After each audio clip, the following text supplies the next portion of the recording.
Hello all, and welcome back to another summary for our Metal in the Streets, a Blaze in the Dark campaign. We opened up after the nastiness of the last score. A interesting, well-dressed fellow, expensive clothing and objects, walking into one of the places of worship for the deep. There he looked around, surveying the cultists and trying to find who was in charge. This person turned to be Mr. Silver, a representative from the Circle of the Flame, asking if this was a real cult, a scam, and if they continued to be loud, letting them know that there'd be consequences, not from himself, but from others. All in all, what started as a negative gathering turned out fairly positive. He left a trinket, a keychain of an umbrella, wrapped up in a thin fabric. He claimed that if this was a true cult and the thing they worshipped was real, he'd recommend they use this at some point and speak with an emissary to these beings. With that, he tipped his hat, wished the cult well, and headed off. This left the crew deciding what to do next. They were in deep hot water.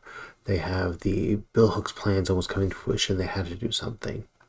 They decided they were going to do a frame job.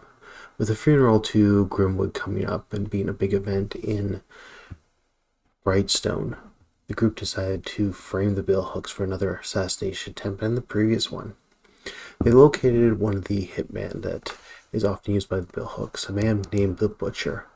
This giant monstrosity had a bit of a gambling addiction, especially the dog races, so that's where the crew decided to strike.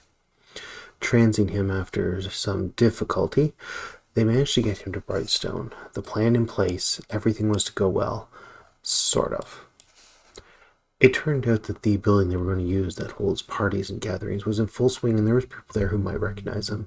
Melissa and Belcora were there attending this party. So, with some clever trick, Dart took the frame equipment, including the photo and the gun, up to the roof, while Doc worked on getting this massive butcher up.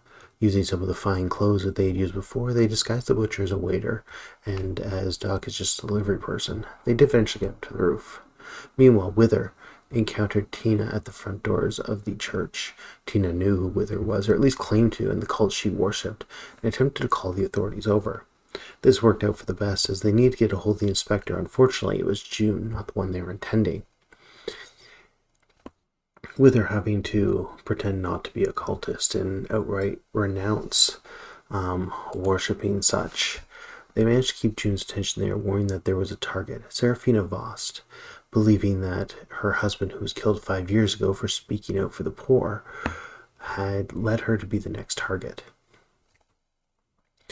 With that, the fake shot was fired, and before the barrel could even be fully lowered, June raised her rifle and ended the butcher's life, him being the only one in view from the shot. As he tumbled from the building, everyone escaped. Successful mission, removing the butcher as one of the obstacles, hurting the Bill Hooks, removing a wanted level, and putting them on the bad side with the inspectors and the bluecoats, preventing their plan to get someone arrested. Now, as the Bill Hooks regroup with a new plan, we continue our story. And that was a summary, all. Hope everyone's being safe out there, and I'll see you next time. Bye for now.